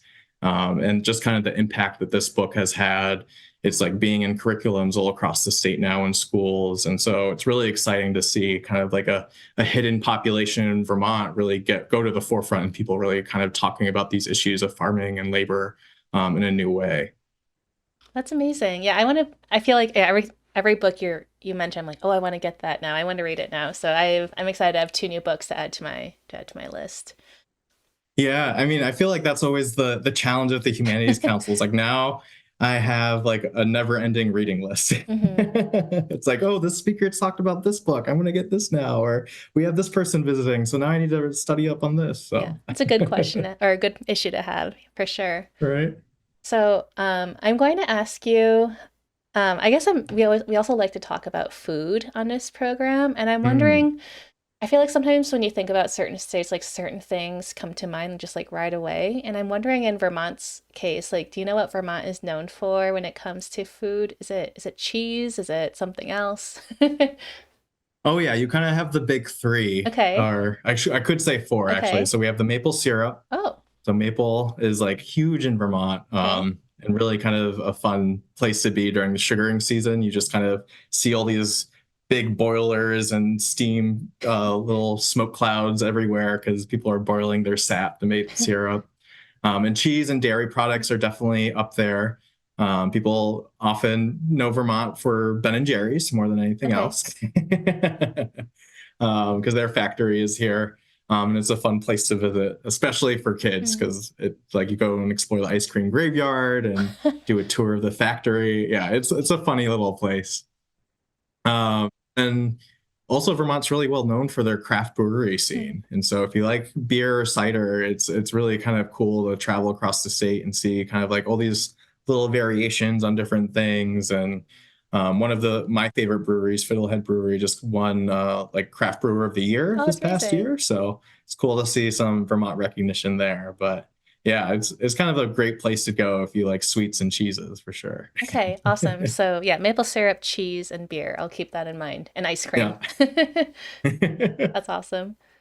Okay, so I'm going to ask another question about Vermont Humanities. I know in chat, Real Girl says, sounds like Wisconsin. It does, doesn't it? Like, Yes. I feel like, actually, correct me if I'm wrong. Did you, so at the Center for the Book, at the National Book Festival, did you guys bring cheese one year? Did you bring like little We cheese did blocks? 2 years ago. We brought little things of Cabot That's cheese because right. they're great partners with us and donate it. But we got in so much trouble with Oh, the conference staff because like it says to be refrigerated on them, right? oh, And they just kind of left them there in the conference hall, for and hours, yeah. so for hours, yeah. Luckily, they were still good. They like Cabot packaged them very well with some dry ice and stuff like that. Mhm. But yeah, don't bring perishables to a big conference. It's like, but it was a huge hit. This year we brought little maple candies, like hard maple Okay. candies, and people seem to appreciate that. So Okay, I'm glad I remembered correctly because I remember there was one year where, yeah, there was like a table that brought cheese, and I was like, maybe it was Vermont because I knew it wasn't Wisconsin because that's kind of like where people usually think of. So, okay, so it was right. Vermont cheese that year. Yeah. And I think it's like the big debate between Wisconsin and Vermont is like we're very much like white cheddar, you know? It's like versus the yellow cheddar of the Midwest a little Do you, bit. oh, so do you prefer white cheddar? Oh yeah, I'm like a super sharp cheddar cheese Okay, guy. okay. I don't know if we have any Wisconsinites. We might have at least one. So, would be interested to hear your cheese thoughts if you have them. Yeah. So I wanted to ask you, so you kind of, when we're talking about your favorite places, now that we've sort of had the chance to learn a little bit more about what you do at Vermont Mhm. Humanities, and you've mentioned like state parks, I think now is a good time to ask you about your top three places or things to do in Vermont. Thanks. Yeah, and it's a hard question because we have this discussion a lot amongst staff where Hmm.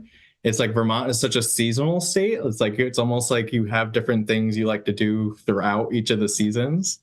And seeing Rio go like cheese curds, yes. Like Yeah. poutine's a huge thing over here too. I forgot to mention that.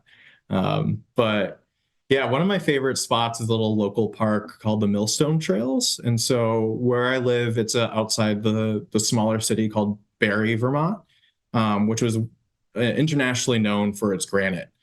So a lot of kind of monuments, even across the country, use granite from Vermont, which Cool. is kind of a cool little story there. But of course, with kind of like the Rust Belt era, that kind of affected a lot of similar things happened in Barrie with kind of the industrialization process, and so it really kind of saw a downturn. So a lot of the mines aren't used anymore. But what this organization did is created kind of this local network of trails through the old um, quarries of the granite mills. And so it's really cool to kind of wander and see these huge piles of grout that like trees and plants have started to reclaim.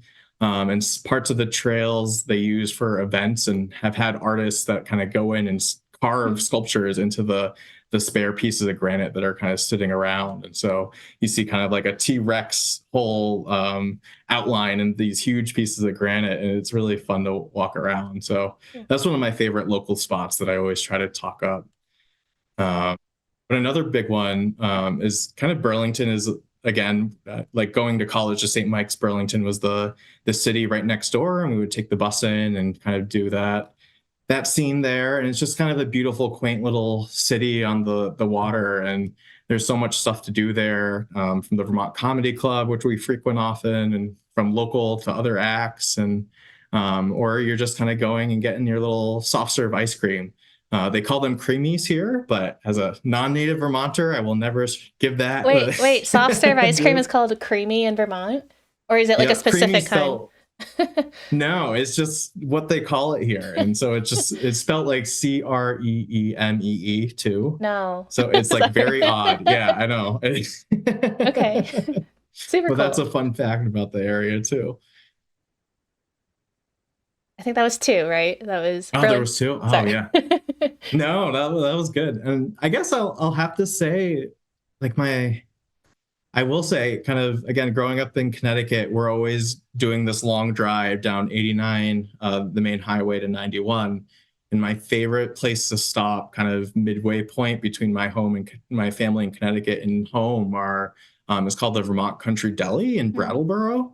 And it's this little store kind of right off the exit that you wouldn't really know about, but they have incredible food. I always stop during the summer to get this raspberry peach pie that they Ooh, make, and it's like eating an incredible sweet tart type of pie. It's so good.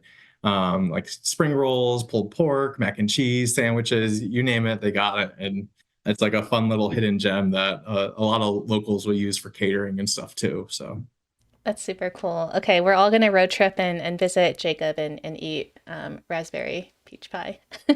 oh yeah, there's plenty to go around for sure. Awesome. No, thank you for mentioning those. And I feel like if I ask you this again in like, another few months, you might even have, like a different answer or something else would come to mind. So I appreciate you thinking of just three for now, because I know it's a hard question. Right? I know, and I am not a skier or a snowboarder, so Hmm. I'm sure that would be like one thing that comes to mind for a lot of people around here is like the ski mountains. But Yeah. nope, I'd rather go for a nice little walk in the woods than Hmm. that. Someone told me, so we worked with an author and poet from Vermont. I think she was on one of our streams. And she told me that Vermont is also kind of known for clowns. Is this true? They're not clowns, puppets. You have a lot of puppets. Yes, yes. So there's this very famous organization called Bread and Puppet, which I can't, they've been around for decades now. I can't say exactly how old they are, but they're known for kind of every summer doing this incredible show. And they're called Bread and Puppet because they also make fresh bread and give fresh bread and butter out to all the people in attendance. So very like Vermonty small town like that, but these puppets are like huge makeshift puppets that made from recycled materials, cardboard, cloths, anything you can think of, and they're huge. So they're like more than life size. Take like maybe one or two Wow. people to manipulate, and they do these kind of shows over the valley of the hills. And so you're sitting on one side of the hill, and the other side you're seeing these huge puppets kind of do a different show, and someone's narrating with the projector set. So it's a really cool experience to see. And you'll see a lot of kind of like break off programs from that. Mm. So I've even been in like little cafe, like a little mini puppet show from the Bread and Puppet people. So it's a lot of fun, very progressive. It's like very social capitalist commentary type of puppet show. So Mm. it's fun to be at for sure. Super cool. I've never, I guess I haven't seen a lot of puppet shows in my life, but Mhm. I think I've seen some pretty cool ones recently, and just I'm just like sort of imagining like sort of that, you know, space that you just mentioned. That must be just being so incredible. Be like, yeah, on one side and then see it all the way on the other. That's super cool. Yeah, and they make every year they like start from scratch with a puppet. So Mm, even if something like looks kind of similar, it's like nope, there's a whole new group of artists that made that puppet this year. I love it. I'm going to ask you, I think, some fun questions now. And again, don't be shy about, asking Jacob any questions in chat, especially if you agree or disagree with, his his cheese preferences. Right. Jacob, I wanted to circle back because I think oftentimes, we do get people who are interested in video games or the gaming world Mhm. on this program, but we don't always get to do that. So it's always nice when, we have someone else in the program who's, kind of familiar with this world. So I'd love to just sort of get like a sense of what some of your favorite games are, because I think it's fun to always, highlight the things that you love. So, yeah, if you don't mind sharing some of your favorite games with us, we'd love to hear them. Yeah, I mean, gaming's been a part of my life for a long time. It's like I remember saving up my money to buy the Nintendo 64 when it came out when I was a kid, and like going through all those things and whatnot. But yeah, and it's been like a great connector for like me and my brothers too. It's like something that is like common ground, even though we're very different and have very different interests. It's like the thing that brings us together very often, which is funny to think of. Um, but for me, like I said, like a huge Magic the Gathering, Slay the Spire, like any type of card manipulation game is like right up my alley. But I think one of the great things with the Sojourners game is the storytelling, and that's something I also really gravitate to.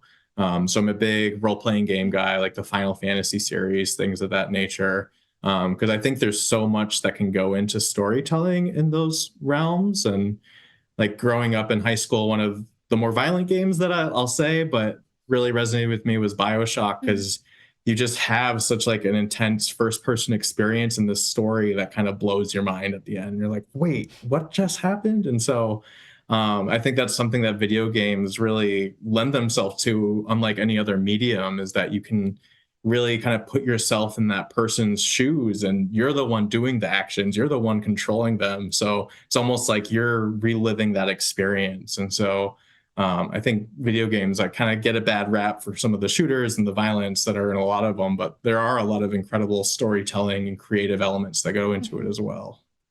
It makes me think that sometimes people bemoan, literature is great and film is great, if only there was sort of like a happy medium between the two. And it's like, well, it exists. Like video games, I think, are a perfect blend of, literature and film because you have storytelling, but also like this animation and really immersive Right. quality to it. So yeah, there's all great games that you mentioned. I haven't played BioShock. I think I'm too scared to play it, but I do like the music and what I've seen of it. So I totally get you Yeah. there.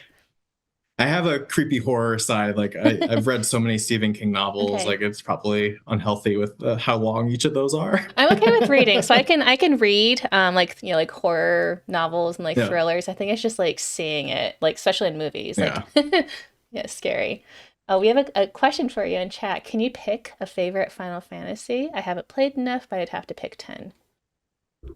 Yeah, 10 is like a good one. I think I just have to like I don't have a new gen system, so I haven't played the new Final Fantasy 7, but it's just like the lore and the kind of story within Final Fantasy 7 was just like so revolutionary for my time. And I talked about kind of like as a connector through my families. And I remember like sitting with my cousin, and he was playing through and doing the chocobo races and all that stuff and playing blitz ball and whatnot and in the Final Fantasy 10. So it was like very much a fun side. Like once I got old enough and was able to get my own games to play through Final Fantasy by myself. So yeah, seven's great, and hopefully I'll get through the remake soon, because I know they've added so much more detail and world building to it now that the technology has caught up with that.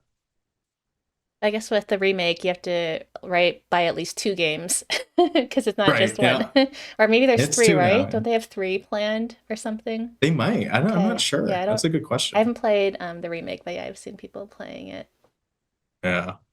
But one game I'm really into right now, it's called 13 Sentinels. Hmm. And it's very much kind of like the Persona kind of high school anime type of setting meets the Terminator, and Oh, it's like so story driven, and it's incredible as you have these 13 different protagonists that you're kind of going through the story and the gameplay with. And so highly recommend that. I'll shout out my work colleague that put me onto that when it was on sale at the Nintendo store during the holidays. So yeah, shout out to work friends who also play and recommend things. Yeah, I haven't heard of or played 13 Sentinels, so I'll have to give that a shot as well. And in chat, Silver writes, if you can play 16, it's really awesome from what I've seen with a friend playing. yes, yeah, I've heard that too. It's like 16 seems to go on and on. So but yeah, I'm excited to see. And of course, near and dear to my heart, the Kingdom Hearts games. Like growing up, that was like the Final Fantasy light, right, with all the Disney stuff. Yep. But Yep. Do you play board games out of curiosity? Are you a board game person or are you mostly just like tabletop and video?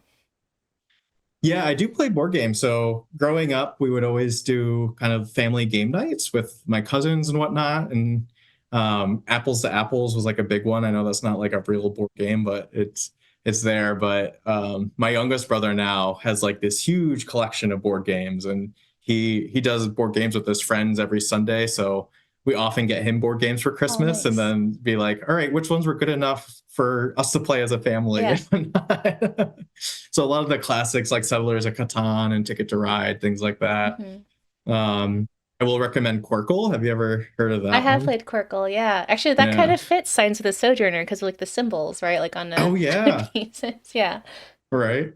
So that's a really fun and easy one that my mom likes because she's the one that's like, I don't want anything too complicated. You guys always want to break out these complicated games that take 5 hours to play. Well, so this is a game that your mom probably won't like because it's probably complicated, but because you mentioned Kingdom Hearts, it made me think of the game Talisman, which has a Kingdom Hearts like theme. Like they did a version of it that's Kingdom Hearts, and I haven't played it yet, but it's sitting on one of my shelves downstairs. So Cool. Yeah, I'll yeah, definitely check that out. yeah. Okay, Jacob, I am going to ask you another question that we like to ask all of our first-time guests, and there is no right or wrong answer. So, feel free to answer whatever comes to your mind. But we always like to know, what do the humanities mean to you?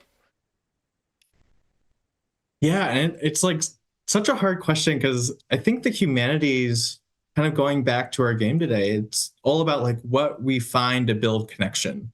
And that's why we kind of look at humanities through the academic lens in colleges and universities, but so much of what we work, of the work we do in the humanities councils are just kind of building these connections, supporting new ideas and new initiatives to try to build more resilient and welcoming communities. And I think that's really what the humanities are about. It's complicating our understanding so we can learn more about each other, empathize more, and then also connect and build a brighter future. Because I think that's one of the things with the humanities is like you can go down that deep rabbit hole of like talking about things like Parable of the Sower by Octavia Butler and these kind of really hard topics that relate to a lot of things that are going on, but it gives us a lens to really communicate about these things and like why is it so hard to kind of talk about climate change in this modern age or racism? And what are ways we can kind of unpack that in little experiences to really give us that connection to have a more constructive conversation? And so I know a big thing right now, like I mentioned, is like kind of the lack of enrollment in humanities and universities. But we always like to say it's like you may see those numbers, but the humanities are thriving in so many different ways that people don't really see as the humanities because they see them as something apart from that kind of history, language, social studies, English kind of framework. Where I fell in love with that with the political science and sociology, anthropology departments at St. Mike's is I was uncovering all these different connections that I kind of had inklings about in my head, but it's like, oh, this is actually what they're talking about. And giving me those resources to be able to kind of explore those themes and topics with my friends and family and later through my work life with the Peace Corps and with even working as an admissions and alumni relations counselor at St. Michael's. It's like, it's all about finding those connections and building deeper relationships and supporting each other through that way. So, yeah, I think it's always going to be a complicated answer. It's like, what are the humanities? But I think that's really at its core is like they're complicated. Mm-hmm. They're complicated and they connect us. Sounds, yeah, human, Mhm. human, like that is absolutely the definition of being human as well, I think. Right. I love your answer because I'm just as you're saying that or giving us your answer, I was thinking about the programs that you mentioned and thinking about this mission of connecting people and sort of making the humanities and even these difficult topics, just more like giving people like an outlet or an opportunity to discuss them or learn more about them in these like safe and welcoming spaces. And I think even before this stream, so you mentioned your new Vermont Reads book for this year, right? It touches on topics that might connect to racism or anti-Asian hate crimes and things like that. And I think by having a book and this piece of literature and then offering programming around and giving people a chance to learn more and listen and discuss. I think that's really important and really great that you're doing that. Yeah, and likewise, like I said, it's like we support the programs, but it's really the communities doing the work, which I think is like all the more impactful and exciting to see because they all take it in different ways and run with it. And again, it's like bringing the idea of like we're connected on a greater scale, but there's things locally that are really resonant for different ways. And so supporting communities to kind of wrestle with these larger topics, but also how it impacts them directly. Mm-hmm. Well, as we come to the end of our stream, I'm wondering, are there any projects or programs coming up this year that you're really excited about? I know it's still January, like, oh my gosh, it's 2024, the year just started, but thinking about the year ahead, yeah, is there anything you're looking forward to at Vermont? Yeah, I mean, like I mentioned, this year is a big year for us with our 50th anniversary year. So we got a lot of exciting things kind of in the pipeline. I think the thing I'm most excited for, we were talking a little bit about this off screen, is um, Vermont doesn't have a large Chinese American population. And so to kind of supplement that education, we've partnered with the Museum of the Chinese in America down in New York City. And so they did a webinar for us over the summer when we launched the new book, because the Vermont Reads cycle kind of follows the July to Mm, June school year calendar. Um, and so they're coming up to bring one of their exhibits called Responses, which was a multimedia exhibit created in response to the anti-Asian hate being thrown around during the COVID pandemic. And it's a beautiful exhibit, kind of timelining or chronicling the timeline of different acts and things like the Chinese Exclusion Act mm, way back when, and kind of how these have rippled through society, mm. while also giving that hopeful lens of like, this is how the community is actually responding to these issues. And so really excited for this partnership, and they're bringing this exhibit up to the Manchester Community Library, and it'll be up for about a month and a half. And we're giving out grants for schools to do field trips to go see the exhibit while it's up, and just really thankful for their partnership down with the MoCA, and then also the library partnership in Manchester for letting us take over their space with this kind of intense exhibit to put up, because it's going to be a lot of work, but Yeah, it's really exciting to see it all kind of coming together. that is super cool. What about I guess I don't know much about Vermont state parks. Is there like a state park that you're especially excited to do programming with this year or working Yeah, with? honestly, I'm really excited for all of them, because let me pull up my little sheet here. Because all these state parks are new ones Okay. that we've partnered with for our program. So I mentioned like Mount Yes. Philo, which is really incredible because it's about 20 minutes south of Burlington. So if Okay. you are visiting Burlington, it's a great, easy trip. And you can literally drive up to the top of the mountain. So there's like a parking spot, so you can do the hiking trails up the mountain, or for accessibility, you can drive yourself all the way up, and then you get this beautiful table view of the Green Mountains on one side and the White Mountains in New York on the other side, or the Adirondacks. Apologize, White Mountains are New Hampshire for all those geography people. I apologize. And like overlooking the lake, and it's just an incredible place to be. So I'm excited that we were able to book one of the pavilions to hold that program there. But yeah, I'm always excited to just kind of see where these state parks are, because each one has their own feel. Like Yeah. even in a smaller state like us, they're like so radically different. And again, just like seeing the people that'll come out and how they respond to our poets, it's always an exciting time. And one of the programs this year, like I mentioned, we're partnering with the program to host it at a new nature Mm. conservation center that the state parks just built last year.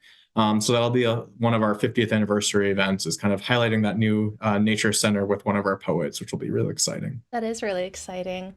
Yeah, this is a great year to do all of this. And it reminds me, and I think you were on this, we were on the poetry programming panel together, but I think this year, the US Poet Laureate Ada Limon, she's visiting several national parks around the United States and installing, I guess, pet benches and other things with poetry on them. And then Yeah, there's an anthology coming out, You Are Here.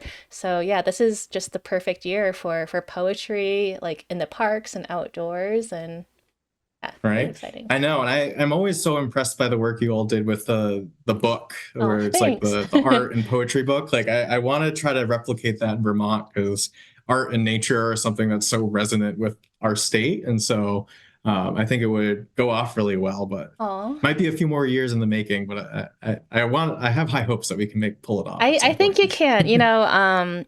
We did it in 1 year, and that was definitely it was very difficult to do. So I think, with enough planning, you would probably, be a lot less stressed than I was when we were doing it. But yeah, if you want a copy, I'll send it to you. I don't know if you have a copy. You can find them on our Yeah. website, but I'll mail some to your office and make sure they don't take it from you. Right. We'll do a book exchange. I'll get you a Perfect. few of our Vermont Reads copies in the mail Perfect. for you too. Yeah, love it. I don't want people to think this is the only reason I work for Nevada Humanities to get like free things from other people. But it is always nice to make these connections where it's like, yeah, come visit, or yes, do you want an extra like postcard? Yes. Right. I know. And like I said, it's just fun to have friends all over the country now. It's Yeah, like through some of these conferences and other things that we do, because it is nice to kind of be local in our states and doing different things, but we also are part of this larger network, which is yeah, really exciting and inspiring to be a part of. absolutely. Well, I have one more fun question for you before we leave. And yeah, in it for all the friends. Absolutely, Of Silver Quill. course. Um, so, sort of in honor of the shirt that you're wearing today, what are Yeah. your top three Pokemon? Oh, yeah. The classic question, right? I was gonna say Well, I I gotta was gonna say go, favorite, but then I thought, well, that's really hard, so I'll say top three. right? Well, one of my favorites is definitely Scizor. It's like Wow, the evolutionist Scyther is a good one. He's always been one of my top favorites. My go-to favorite, I actually have a little thing my brother got me for Christmas one year. It's a Polyrath. oh, And so he was always my favorite, kind of like in the OG yeah, games and that's whatnot. amazing. Um, yeah, so it's like a little foil Pokemon card and this little Game Boy keychain. It's a little big for a keychain, so I just have it Yeah. hung up behind me on my bulletin board there. Um, but yeah, and then I have to probably go with the good old, a good fan favorite of Venusaur. It's like the first line, first evolution. I remember those days, like with Game Boy Color and whatnot. It's like, so there's always more coming out, so that's always the hard part. It is. I think I haven't played the newest one, and so I'm already like seeing all these Pokemon. I feel so behind because I'm like, oh, I don't know this, and like I need to be in the know. Like I can't be left out. So I'll have to play it Right? soon. And yeah, in the chat, that's so cool. Great choices, Sour Squad. Oh yeah, for sure. I have a good friend that we met up being admission counselors on the road, and that's how we bonded. It was he has a Bulbasaur tattoo on his leg, and so I was like, oh, you find your nerds wherever you are. Yeah, awesome. Well, unless anyone has any other questions or comments, I wanted to thank you, Jacob, for streaming with us today, for kicking off our 2024 lineup of Humanities at Play streams. So, just for everyone in our chat, I'm going to remind you that if you ever want to watch past recordings, you can find them on our YouTube channel. If you look up Nevada Humanities on YouTube, you can find a lot of our recordings there.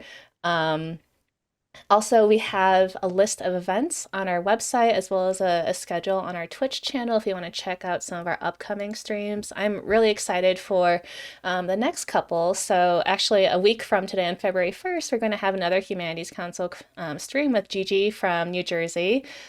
Super excited about that one. We're going to be playing Unpacking together. We've played this before on stream, but when I showed Gigi, she was like, yes, that one. Super excited. So we're going to be playing that and chatting about and learning about New Jersey. But before that, on Tuesday the 30th, January 30th at 6 p.m. Pacific, we are going to be streaming with Molly Apple, who is assistant professor of English at Nevada State University. And she actually teaches classes on video games as literature. And I believe for one of her finals last year, she had her students make like text-based video games or other video games using like RPG Playground. So we're going to be playing through some of them on stream on Tuesday and, again, chatting about video games as literature. And I'm super excited.